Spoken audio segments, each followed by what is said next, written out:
we're going to look at something called kinematics, which is the study of, I guess, how things move. Study of how things move.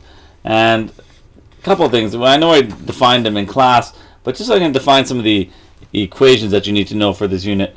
One is going to be for acceleration, which is a lowercase a. It's a vector. Okay, acceleration is actually equal to the change in velocity over time. This is how acceleration is defined. It's based on velocity, not on speed. It has direction. It's very, very important to realize that. So this would be the acceleration. The unit for acceleration here would be a, well, you're going to have a meter per second at the top divided by a second, which actually ends up becoming a meter per second, or we sometimes write it as a meter per second squared. This is the way acceleration is defined, and again, it is a vector. There's also velocity, okay, which is a capital V. This is defined as a displacement over time. You'll also get another equation which looks exactly the same, but it equals V equals d over t. The difference between these two is one is displacement and the other one is distance. Again, this would be your speed. Okay, this is your speed and this is your velocity. You'll see me interchange these, even though they are quite different. I'll demonstrate that in class. They're quite different, but it ends up becoming V equals d over t for both. Now, all of these equations actually can result in what are called the 5 kinematic equations. And I'm going to just quickly derive these for you right now. And so the 5 kinematic equations are as follows.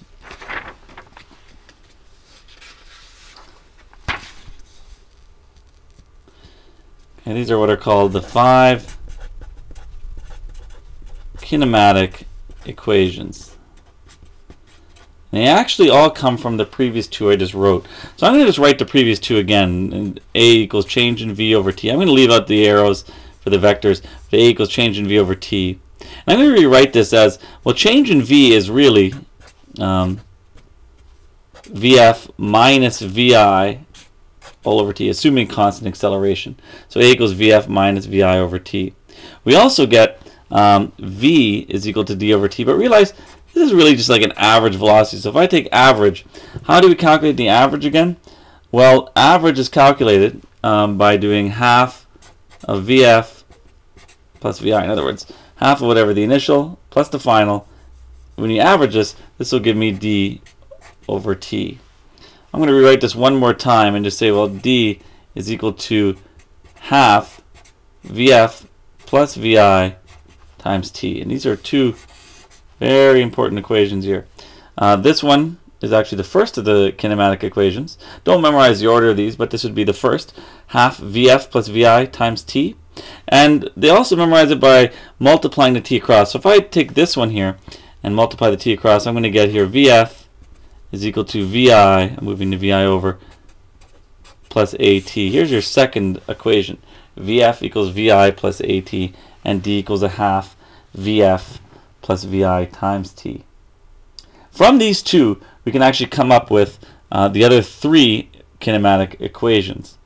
And let's see how we can do that here. Well, if we take a look at this one here, I'm going to take and substitute for VF right here. I'm going to substitute this. So in other words, instead of putting VF, I'm going to put VI plus AT. So let's see what happens when we do that. If we do that, I'm just going to number these here and call it equation number 1 and 2. If we do that, you're going to get here half. And instead of VF, I'm going to write VI plus AT plus another VI all multiplied by T.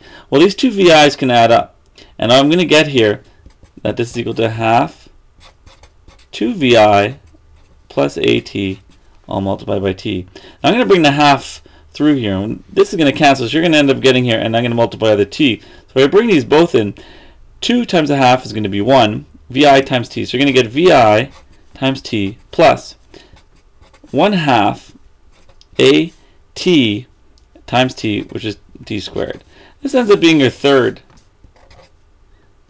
kinematic equation. Your third kinematic equation. Your fourth looks exactly the same. You can probably guess what I'm going to do. instead of writing VF equals VI plus AT, I'm going to take that and rearrange it and say VI is equal to VF minus AT and plug it back into here. So in other words, instead of writing VI, I'm going to write VF minus AT. I'm going to save a little bit of time here and spare the excitement, but you will ultimately get something that looks very similar, but it'll be D equals VFT minus half AT squared. You'll see me sometimes write half as 0.5 instead of 1/2. I'll interchange these all the time, but you'll see me write it with a decimal sometimes, and then sometimes as a fraction. It depends on the preference of the equation. And this is the fourth one. So we end up getting D equals VI. The last one there involves eliminating T. This one's a little bit more complicated, but what I'm going to do is I'm going to eliminate that T right there by substituting this. So first let me isolate this for time. So I'm going to just go over here and to say that time would equals VF minus VI all over A. Hopefully you can justify that this is actually correct. I'm going to take this now and plug it into T. So I'm going to take that equation and say D equals 1/2 VF plus VI. And instead of writing T, I'm going to write VF minus VI all over A. Let's do some things to make this a little cleaner here. First thing I'm going to do is, well, I got 1/2 and I got A, or 2 and A in the bottom. I'm going to multiply that across and just get 2AD. That eliminates all the fractions. And what I end up getting here, and you might notice already, is VF plus VI times VF minus VI. Well, this is something specific in mathematics called a difference of squares. So what I can do is I can actually say 2AD is equal to VF squared minus VI squared. We're almost done here, but it's more commonly written. I'm just going to write the more common form as VF squared is equal to VI squared plus 2AD. And there's your number 5 equation. So here we got all 5 equations nightly packaged. They're really useful in kinematics. We'll actually be using them all year long.